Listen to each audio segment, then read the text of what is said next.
Welcome back to another sports podcast, everybody. It's exactly what the world needs is another sports podcast for the Sweaty Trio. We're glad to be back in the locker room. Today's guest is a certified avatar. He's one of the last true enforcers the NHL has seen. He's known for his insane passion, his fearless fights, and now he's pioneering challenging hockey culture and the preconceived notions about mental health.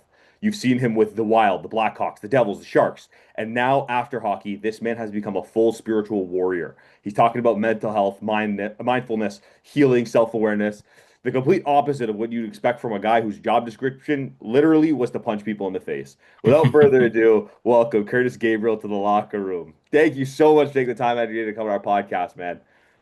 Dude, namaste. We are one. What a beautiful intro. I received that so warmly, brother. Takes one to know one. Takes one to know one to say something like that. You are tapped in. So thank you for having me, fellas. Absolutely, dude. You're such an inspiration to all of us, especially when it comes to athletes and mental health. This conversation is never pushed far enough. It's not talked about enough. It's not a comfortable space for athletes to talk about. So we're gonna get into all that. But first, we have to get the NHL jitters out. We just love talking to guys who've been in the NHL. So first things first, you fought some of the biggest heavyweights in recent time, like Lucic, Tyler Bertuzzi, Pizzetta. During your NHL tenure, was there anyone that you didn't want to fight? Anybody I didn't want to fight? Not in the NHL tenure, I'll say that, because when you're playing in the show, excuse me, the never hungry league, not the always hungry league in the minors, you're just happy to be there, man. You're getting paid, you're living the dream. You would do it for free. Everybody's telling you you're awesome. Life's good. So I was drooling to fight guys up there, it was like thousands of dollars a punch I took. But the always hungry league down in the minors, that was the place that I many, many times did not want to fight people. Jamie Devane, I had to fight him 3 times in one season. This guy flipped me out of a cot in a hotel at the Memorial Cup when I didn't have a hair on my face. And he was already playing pro fighting guys. And then I had to fight him later on. I was terrified. He was 240 something pounds. But the ultimate guy that always comes to mind, Brett Gallant, no doubt about it.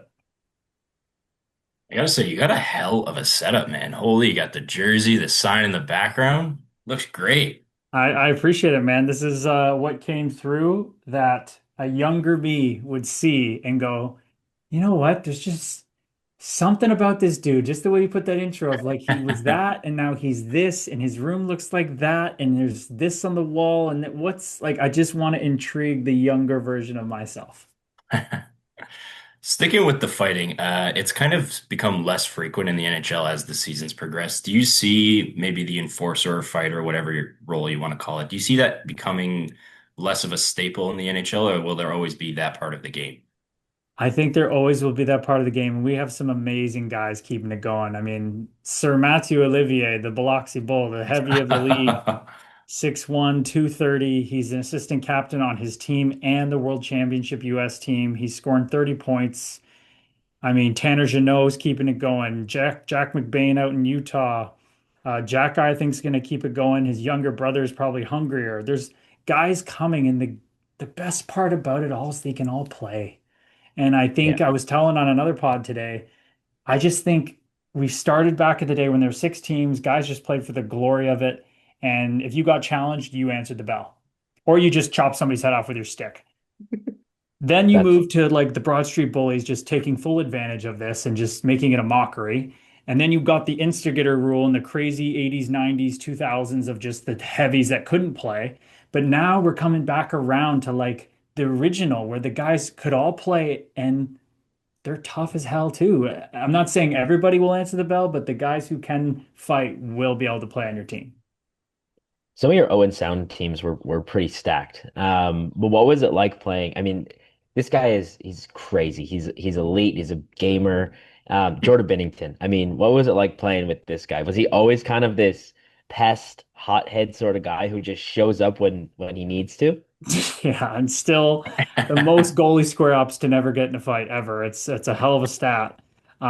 This guy is just one of a kind. Like there's no other way to say it. When I come in as a 17-year-old player, it's my draft year, but I'm a free agent. I'm not even thinking about the NHL where it's his big time year and our starter gets hurt and I'm looking at this guy and everybody's like, "Oh, we have this good team, but our overage goalie got hurt and now Binner's going in." And I'm like, what's wrong with that? This guy's more confident than anybody I've ever seen, and he just takes the team on a run to the Memorial Cup.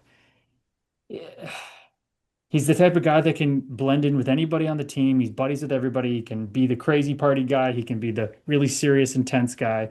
He's got swagger for days.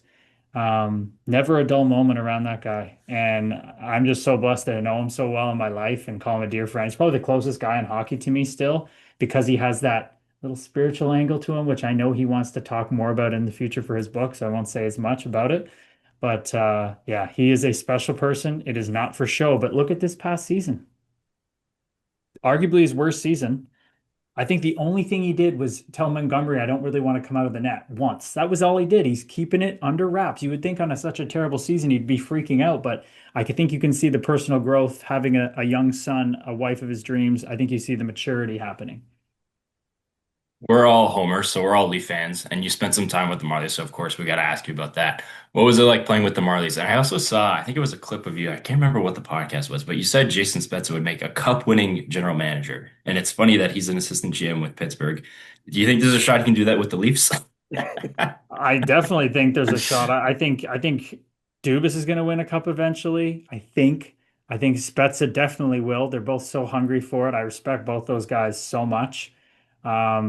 The Marlies experience, I mean, it was a crazy time, man. And when my book comes out, it'll really explain why. I was kind of beyond the point of mental health repair at that point in my career. And the intoxication of being a Newmarket, Ontario boy to Yeah. get signed by the Leafs, and then to delusionally think I had any chance of making that team with Wayne Simmons and Nick Ritchie already signed. I had not a sniff, and that was communicated to me, but I still got pulled in by the fans in training camp and the best camp I ever had, and all the people telling me he can't skate, but he should be on the team. We need somebody to just go through the wall like that and get the crowd going. I was so bought in that this was all going to happen, and when it didn't, and it wasn't gonna, it just folded me. So my time with the Marlies, even though it was the best setup and the best organization, I was hollow and having to live right beside Scotiabank and drive past it or walk past it every day to go to the Marlies rink, that was a tough pill to swallow. Yeah, no, for sure. Um, the current state of hockey right now, given everything that went on with the World Junior trial, was quite shit. We have a goalie in the conference final in Carter Hart, who I would say most hockey fans think is an asshole, a piece of shit, not just not a good person overall in general. How do you think that the NHL is viewed by maybe people outside of the diehard fans like ourselves, and what do they need to do to start, building their accountability and getting some redemption for what they've obviously kind of welcomed back into their league? From what I understand, unless they're able to force some longtime owners to sell their team and the real heavy hitters on the board of governors, nothing's going to change until those guys hand it off to their more hopefully progressive, not rich kid children and have open minds. That's really truly what I've seen. Apparently, the people who actually work at the NHL want it to be what we're talking about. It's the people who hold the bank, the money that they decide. And that's the way this world works. The elites that think they're better than everyone and rise to the top of society, they think they know best. So until that changes, nothing will happen. I'd also love to ask what you think about how does this alienate, especially in a sport that is very constricted. Me being an Arab-grown Canadian, like I was adverse from hockey growing up because of the culture around it and the way that a lot of to pardon my language, but the white boys would do it. Like the white boys were just they made it obnoxious and they alienated people and they made it restrictive. And so when especially women more specifically see a story like this where Carter Hart is thriving in a league after doing such egregious things, how do you think that alienates fans who otherwise could be a prospective fan of the league? So much, dude. And it's like, I'm all for second chances and third and 20th chances with the way I see the world now. But like, you got to actually do the work to earn the chance. And it's clearly not been done. And like you said, you were alienated with your upbringing. What did you think about Lou Lamoriello making everybody shave and have short hair on the New York Islanders or the Leafs or the Devils? What did you think about that, brother? I actually haven't heard about this. Could you enlighten me a little more? Yeah, so that was Lou Lamoriello's rule. Any team he had, you were clean shaven every day and you had a short haircut. bar none. Well, I even it's a part of my religion almost to keep a beard. It's the Dean as we call it. It's like So a this is my example. He just said the other day on a podcast, I think they said, everybody says I have all these rules and all these rules, and I never wrote one rule down. It's like, okay, the lack of awareness is just appalling, literally. And everybody goes through their own journey, but you have to call things out. It's like, brother, just because you think people should be clean cut and short haired, and that makes team camaraderie and that gets everybody on the same page. It's like the military, all this and that. It's like, that still can be true, and you still can be alienating someone like yourself. So intentions are always good. The path and road to hell is paved with good intentions. Hitler thought he was the good guy. Donald Yeah. Trump thinks he's the good guy. Lou Yeah. Lamoriello thinks he's a great guy, and I think he Yep. is. But you have to be able to interocept, look at your thoughts, be self-aware, or you're just missing it. And I can speak on this because I was that guy for 3 decades. Hockey right now, I mean, we've all kind of agreed it's kind of not what it used to be in terms of just being, it is a good product, but the culture, like we said, surrounding it right now is not the best. Maybe more so at a local and a minor level, from a young age, it teaches kids determination, teamwork. So there is a lot of positive aspects. And I think it's called Hockey for Homeless. They do tournaments. I think it's monthly and they donate a bunch of money to charity. How do you think the NHL specifically can sort of build from those original principles and kind of get themselves up to that moral standard for where they used to be? I mean, I don't think it used to be. I think unfortunately, this is actually the best it's ever been. And I think it goes back to what I said of what I've heard in these circles, and especially from out people in the LGBTQ community who are plugged into the NHL, that there's a lot of people at the higher ups that want to see this change, but it's the people that run the league, the board of governors, the small group of hardcore white owners that I'm sure are Christian and think they're the best Christians and everything. They're the people that hold it back. So nothing will change until those people don't hold the keys. That's that simple. So it's actually better than people think. There's more change that wants to be happening. They're just handcuffed. They're just hands are tied behind their back. I mean, you mentioned the LGBTQ community, and you were actually the first player to have Pride tape on their stick outside of a Pride event.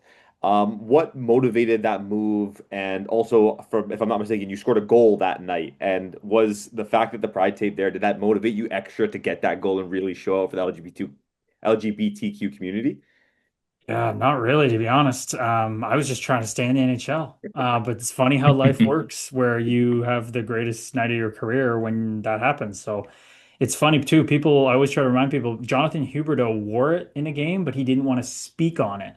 So I guess I was the first guy to like speak on it and then be like, wow, this actually matters a lot more than I thought. Because that's how ignorant I was. I grew up using all the homophobic slurs, talking all the shit, using all that crap language. And it's only when things, as Brock McGillis, my great friend and the first formerly professional hockey player to come out, says, things have to be humanized to you. I didn't give a shit about Gaza before I heard about what was going on. Now I care because it's been humanized. I didn't know about LGBTQ issues until my partner at the time, her friend came out to be, she didn't even know if she was into guys, girls, but she came into a relationship all of a sudden with a coworker, and she was in a same-sex relationship, and she was like, wow, this is so exciting. But her family of two doctor parents unfinancially supported her because of it. And I just went, sorry, what? Like I had never experienced something because I lived in the hockey bubble. And it just blew my mind. Like my mom would unfinancially support me, making me move in with my new partner and work through two, three jobs to put myself through school because of who I loved. It just blew my mind, man. And when I get called up, I just happen to be there for the game. I scored a goal a couple nights before. I'm trying to stay in the flow and not change anything. I'm trying to be focused, but it would have taken more effort to take the tape off after warm up than to keep it on. So I was like, fuck it, just leave it on, go play. Back to focus on staying in the NHL. And then when I had that big game and it's on national TV and it's against the Canadians and it's the game winner, I get overflowed with messages and like, wow, this mattered way more than me scoring a goal. So I just started educating, and it just takes like anything. You want to do something, you'll get uncomfortable. Absolutely. I just love to add, like, there's something I learned in university. It's the wheel of privilege, where it shows each ring and how much further out you go illustrates how less privileged you are. And we don't even realize things like being housed is privilege, being able to speak English is privilege.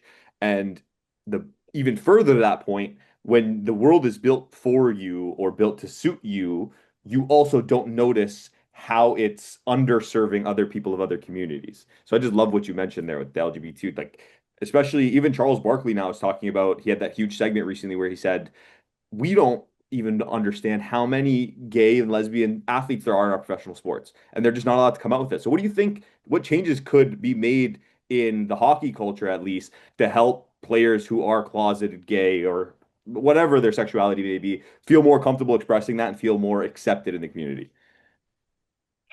I mean, again, like I said, I think teams want to make it very accommodating, but there's people up top that don't want to see that. They're stuck in a worldview where that's a choice and wrong, and they probably think it's demonic because they're mostly Christian, and that's just what they think, a lot of people. So, I mean, Heated Rivalry chips away at it. Luke Prokop, his documentary this summer launching is going to chip away at it. Very excited to go to the premiere of that. But it's like, it just has to move underneath their feet. The people who are below them at some point, but it's the people's jobs. What are you going to do? Risk your job at the NHL because you're like, hey, we got to do this. And they're like, yeah, no, fire you. Like, it's very hard. It's very hard. So it's like the ground has to move under. There's like 10% of people, probably or less in society, who actually hate LGBTQ. The 90% just needs to move on and leave them behind, and they'll feel that discrepancy. So we just need to continue to be the change we want to see. That's ultimately all you can do. You can't change anybody else. God, did I learn that in my advocacy? I'm not worried about anybody else's views anymore. All I care about is what I'm letting pour through me with love and light. I love that. Transitioning with life outside the rink as you're coming up and playing, I'm sure you have daily grind food regimens and workout schedules that you got to stick to. Maybe you still live an active lifestyle. I'm not sure. Do you find any of those old habits kind of carry over to your life outside of the rink? Okay, have you guys heard of the game Tipty? No. Have not. Okay, we'll look this up after. It's the new version of pickleball. It's like a cross between tennis, badminton, and pickleball. Okay, it's played with a racket with strings, but it's a foam ball. And I literally describe it. It's like playing Mario Tennis in real life. You can put so much more spin on the ball. It is a fucking time. I'm telling you, okay? I show up at the YMCA where I work out every day. First 2 hours of my day are spent there every day. And one day, this guy Graham, who had all these, I still have discussions with Graham. If you see this, he's a very Christian man. We have very, heated debates about things. He wore a rest in peace Charlie Kirk shirt. That was how we started talking. So that was interesting. But one day he just pokes his head in and he's like, Gabe, I know you've been playing pickleball, but you want to try this tipsy thing? And I'm like, yeah, sure. So now Monday, Wednesday, Friday, I go to the Y, and for 1 hour I get my ass kicked by a 60-year-old tennis kind of level former pro teacher, and I barely win a game, and I just run all over the damn court, and I just watch the competitiveness and the ego narcissist that I cultivated to be a fighter and NHL player out of the pain of what I was going through as a child. And I just watch it continue to come up and continue to come up. And I'm like, oh, I'm doing it great today. I'm doing it great today. And then a ball came in the court today, and it wasn't going to bother me. I still made the shot, and it was a winner. And he called let, as in like it was bothering him. And I was like, come on, Grant. And it came out again. So it's been a beautiful journey of just I'm keep on shedding that fascist insistence of my ego to think that it's more important than anybody else in this world. So it's constantly a work in progress. I think with the traditional tough guy, there's a persona that you take on during the games of being the scumbag, the chirper, the one that kind of crosses the line and says things that you wouldn't say on an everyday basis. Talking about your transition to how you had that mindset when you were playing hockey and how you may did cross the line a few times when you played. How do you turn this off with everyday life? And what was your journey like to kind of try and fully remove that from your mentality? It's bred in you, man. That's for sure. I mean, even for me, even for a goody two shoes, teacher's pet, grade eight teacher's son, perfect behavior on my report cards, never been in a fight off the ice. I still went all the way into, and that's why I got these scary ass wolves on the wall here because I went into that, and uh it's just a life that I lived of taking instead of giving, and it's draining, it's exhausting. I suffered a lot. So I had a lot of reasons to want to get away from that once I started to realize that was the problem, that me thinking I was more important and that my dreams, my hopes, my bucket list, my experiences were more important than the next person. But I had to, or I wouldn't be here. I was suffering so much and it was my path to take that I had to try everything, you know, medication, therapy, nutrition, exercise, community, sleep. Those are the six pillars of mental health, but there's one more that is way more important than all the other ones combined. The other six can help you, they can get you through, and I'm not discounting them, they're important, but there's number seven, and that's mindfulness. And it's the most open yet best kept secret on this planet. And it's mind blowing to be on this side of it and know that the answers are all around us, yet we're too lost in our own individuality. And that's the point of being a human, to come to learn this, that it's like you're got your blinders on and you just care about you. And you're trying to find this happiness thing. And one of the great teachers in these traditions, a mystic, said, everybody's out there with their hands over their eyes, crying because they're in the dark. And all you got to do is this. So I learned to do this. And every day that I dive deeper into myself, going in instead of out, with mindfulness, meditation, the wisdom teachings, it just gets more beautiful and beautiful, man. Love that. That's so awesome. Take us through the fight plan. That's your current podcast. How much deeper is it than just interviewing ex-fighters? Oh yeah, baby.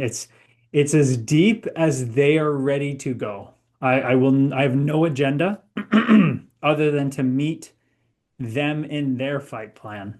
Of course, I know mine, but this is my place to talk to others. I do enough talking on my own stuff other places. So, you know, I just did one and recorded yesterday with Aaron Volpatti. Like, it was incredible, man. Incredible. It's of course about the fights on the ice in sports, but more importantly, the fight we undertake in life as this finite, separate meat monkey spacesuit that is born one day, has good days and bad days, suffers a lot, dies and ceases to exist. The fight to be that is so exhausting, and everybody's on their own journey with it. So just meeting these guys, the brotherhood of guys I've fought or played with in a way, especially early on, is so beautiful to see some guys diving down that journey and aware of it. Other guys have no idea, and that's fine too. They're still loving life. Just meeting them where they're at, and we just take it wherever it goes, like a river that's just carving its way through a valley. You don't know which way it's going to go. We just go with the flow, and we just see where we end up. Do you think part of your process, consciously or subconsciously, comes from the heartbreaking result that was the Wade Belak, the Rick Rippon, the Derek Bugard situations that happened, and kind of the trauma that goes into the stereotypical fighter and the damage that it causes to your brain, and ultimately the CTE that takes over and kind of controls your life? Do you think that was part of your process into this spirituality and then creating the fight plan and talking to these ex-fighters and kind of digging deeper into their processes? Not them specifically, but my experience of what I went through that they also did. I mean, look at this. Do you think any kid grows up wanting to be on a bobblehead with bobble fists? That Like, is I one of the didn't, coolest things ever, it's It so honestly fucking, is. it's so cool from That's the sick. ego perspective of all for this sure. shit. Like, wow, look at, I got bobble fists. But like, you don't grow up wanting to be Taidomi. I didn't grow up wanting to be Taidomi. He was awesome, but I grew up wanting to be Matt Sundin or Darcy Tucker or whoever, right? So for me growing up, it was like, yeah, hey, those guys were cool, but I saw Rob Brindamore, Sundin. I wanted to play like that. Like, yeah, I'll get in a dust up in the corner if it absolutely needs to happen, but I play hard and I'm valued to my team. But I think guys like us love the game so much, on top of having so much personal trauma, that we decide to do that job. And when it takes a toll on you, we have less of a foundation to deal with it. It's just a fact. I had guys every year basically look at me, and whether they said it or not, I knew what they were thinking. Why the fuck do you do this job? I don't like hockey enough to do that. You're a fucking loser. You're a fucking psychopath. Other guys thought that, but then they still said they liked it, but you could tell who was uncomfortable with it Yeah, almost. And it's because it's terrifying. Nobody wants to do that. yeah. So when you do it, and that's your value, and it's so frivolous, you could get hurt, you could be discarded for the next guy, you find other ways to fill the hole in your heart that only one thing can fill, but we try to fill it with everything else, the booze, the girls, the status. And when your injuries pile up like Derek and you're taking too many pills, sometimes you take too many and pass away. Ripon and Belak, they just can't handle it anymore and unsubscribe from life. And it's because it's this lowest of the totem pole, but you care more than anyone, and you're caught in this no man's land of suffering, pain, and highs and lows that you're not supposed to experience. Tell us about your book. We know it comes out in late June. Without diving too deep, can we get a little bit of details without any giveaways? Yeah, absolutely. I'm getting What do good you at talking about I'm getting good at talking about it and not giving away too much now, but I'm dribbling things out. But I can definitely tell you just in my personal experience, it's going to be the most vulnerable hockey book ever written. I've read quite a few of the memoirs out there, and I think why it's that is because we've heard, and I'm not discounting, I know Brady Leavold, I know of the Theo Fleury story, I know all these guys that were sexually abused, that went down fentanyl, hard drugs, the stories we're used to hearing, unfortunately, that people usually write books about. I struggled with everything else that all of us all struggle with, and we don't even know it.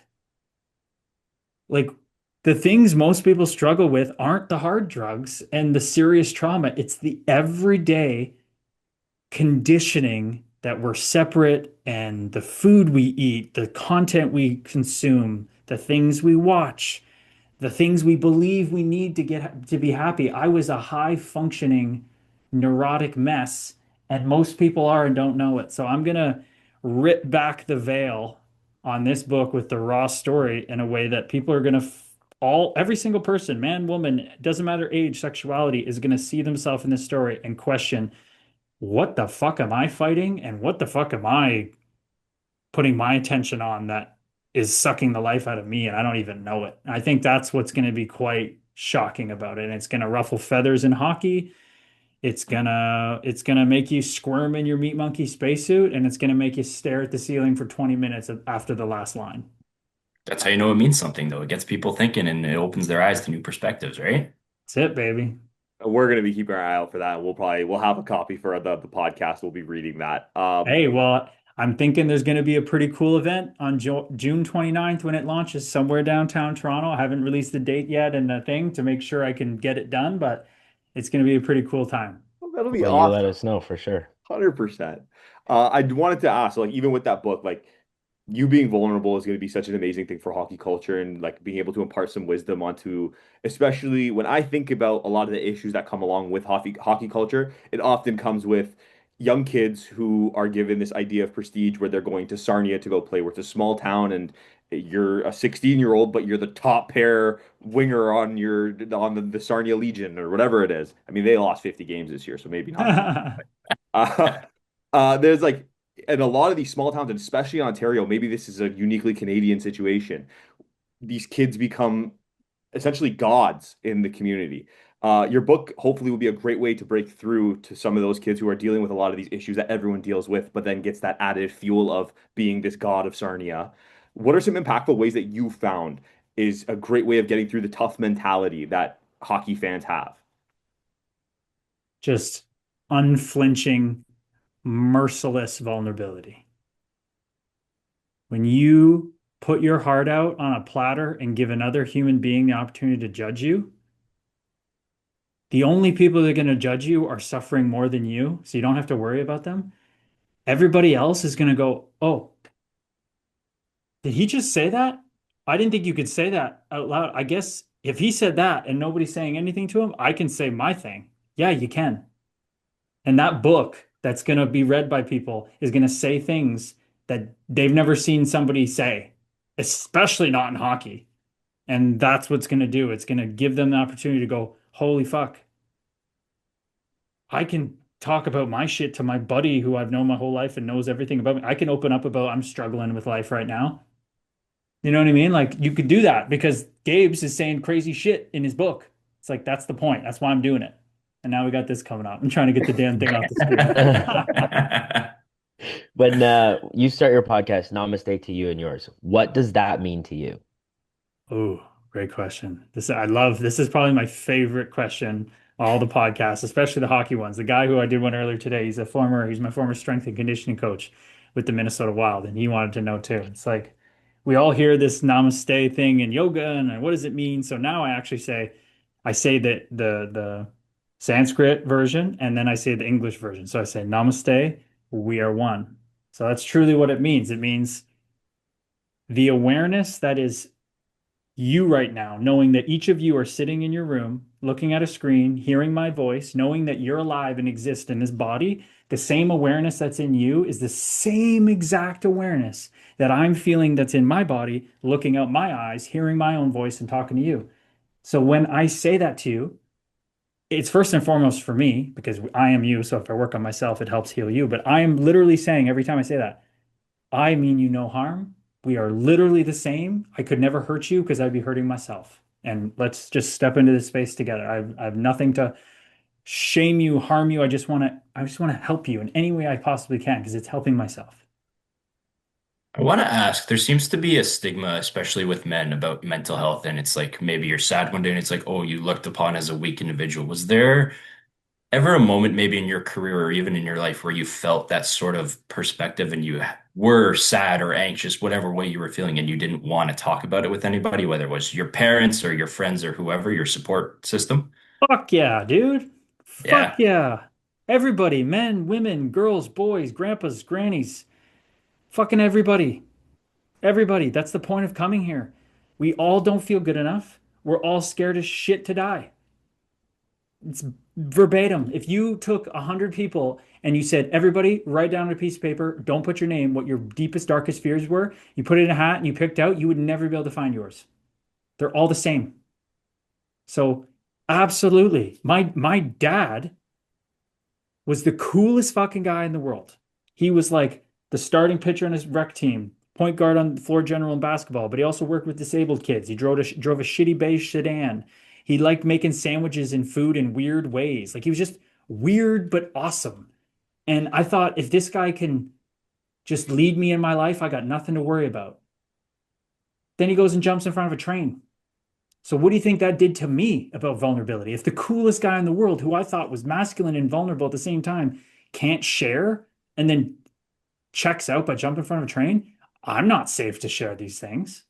How could I be safe to share these things? And we all see this play out from the men before us, but it takes somebody to break the fucking cycle. You can't keep perpetuating the same thing. Somebody has to face the demons and break that cycle of suffering for the men in their life, the women in their life, the people in their life. So that's what I was forced to do. And that's the greatest gift my dad gave me was that when I got up to the edge of that cliff face, literally, I knew that I couldn't do the same thing because I saw the damage it caused and I was going to break the cycle. I understood his pain now. I understood why somebody would want to do that, but I'm going to make a different choice.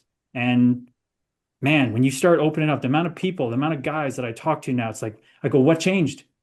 Oh, I talked to someone. Well, fucking hallelujah. No shit. And Yeah. you have to then study, why did my dad not open up? Well, I'll tell you why.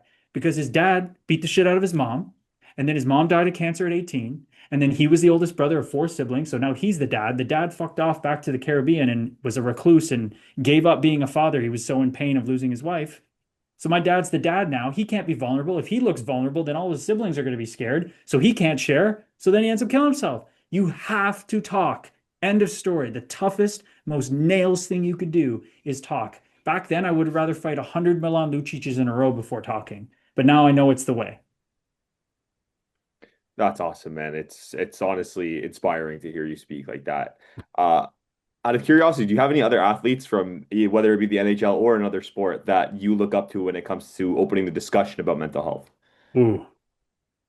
I mean, it's definitely getting a lot better overall, but I mean, for me right now, I just Victor Wembanyama's my guy. I mean, just the simple fact in his summer, he goes and makes San Antonio Spurs staff go to Shaolin temples in China and follow him there and smuggle him out at night to get him more protein. And he's shaving his head and he's training and he's running 7K dribbling a basketball. Like this guy fucking gets it. And he's like this, he's like the Sidney Crosby plus Gordie Howe plus Eric Lindros plus Wayne Gretzky of basketball. Like he's got every Yeah. tool, but he's got the mindset over everything.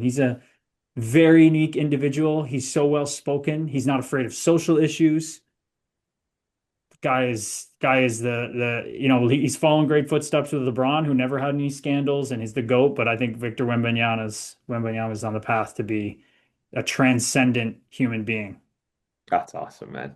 Dude, this was an unbelievable interview. So enlightening. Like, you're such a light in this world. I'm so glad that we can have you on this podcast. We can highlight your amazing story. Take this opportunity to tell the people where they can find you and what you're working on. Oh, I appreciate it, brother. I appreciate it. Well, if you can't find me, you don't know how to use the internet because I'm fucking everywhere. I am primarily on Instagram. That's my main place. But I'm live streaming 8 to 10 hours a week, 7 to 9 p.m. Eastern time, Sunday to Wednesday. I have a free WhatsApp community that I post everywhere on my stories. We have 122 people in there now. It's just growing by every day. The content comes out every day on all these platforms. The book's going to come out June 29th. There's going to be a podcast tour, so I'll be everywhere on hopefully up to 60 podcasts. And then this course is what it's all funneling to. The book and everything I'm doing is funneling to a course for people going through identity crisis, just like I did. It's a course and a community. Funny enough, the community is called the Locker Room. So you guys get that whole thing with the name of this thing. Very nice.